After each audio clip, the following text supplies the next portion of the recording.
जयंत पाटील आणि चंद्रशेखर बावनकुळेंची मध्यरात्री भेट। दोन्ही नेत्यांमध्ये 1 तास चर्चा झाल्याची सूत्रांची माहिती। जयंत पाटील भाजपच्या वाटेवर असल्याच्या चर्चांना आता पुन्हा एकदा उधाण। माणिकराव कोकाटेंच्या आमदार अपात्रते संदर्भातल्या सुनावणीला सुरुवात। नाशिक जिल्हा सत्र न्यायालय काय निर्णय देणार याकडे लक्ष। मला राज्यसभेची कमिटमेंट होती। लांजा इथं राजन साळवी यांचं स्वागत करताना किरण सामंत यांचा गौप्यस्फोट। कोणत्या मंत्र्यांनी ओएसडी आणि पीएची नावं पाठवली? मुख्यमंत्र्यांनी त्या फिक्सर्सची नावं जाहीर करावीत। संजय राऊतांचं मुख्यमंत्र्यांना आवाहन। संतोष देशमुख हत्येप्रकरणी मस्साजोगमधल्या गावकऱ्यांचं अन्नत्याग आंदोलन सुरूच।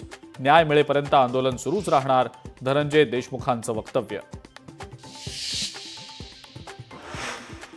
इतिहास संशोधक इंद्रजीत सावंतांना घरात घुसून मारण्याची धमकी। प्रशांत कोरटकर नावाच्या व्यक्तीकडून फोनवरनं अर्वाच्य भाषेत शिवीगाळ केल्याचा सावंतांचा आरोप, तर मुख्यमंत्र्यांकडनं तातडीनं चौकशीचे आदेश।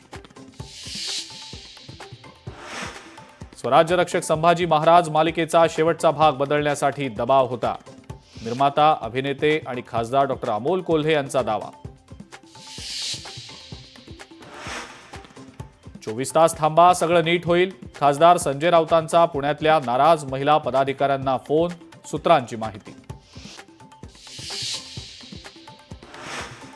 केजरीवाल सरकारच्या काळात 2000 कोटींचा कॅग घोटाळा। दिल्लीच्या नवनिर्वाचित मुख्यमंत्र्यांनी विधिमंडळात सादर केला कॅगचा अहवाल।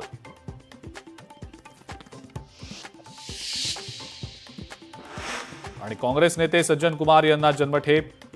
1984च्या शीख दंगलींमध्ये सज्जन कुमार दोषी। दिल्ली कोर्टाचा मोठा निर्णय।